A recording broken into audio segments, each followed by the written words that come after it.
एक दफा का जिक्र है।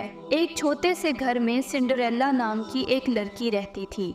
वो बहुत नाइक दिल और मेहनती था। एक दिन बादशाह की तरफ से पूरे मुल्क में एक दावत का ऐलान हुआ।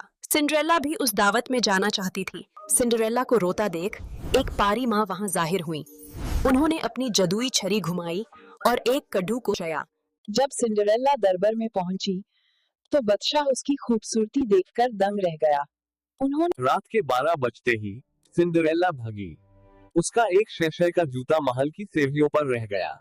आखिरकार बादशाह सिंड्रेला के घर पहुंच गया। जूता उसके पाँव में बिल्कुल फिट आ गया। दोनों की शादी है। पूरे मुल्क में जश्न का समा था। सिंड्रेला और बादशाह की शादी पर महल को हजारों चिरागों से सजाया गया। सिंड्रेला ने अपनी सौतेली माँ और बहनों को भी माफ कर दिया और उन्हें महल में रहने की जगह दी।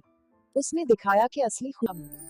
तो बच्चों, इस कहानी से हमें ये सबक मिलता है कि हमेशा सब्र और सच्चाई का रास्ता इख्तियार करें।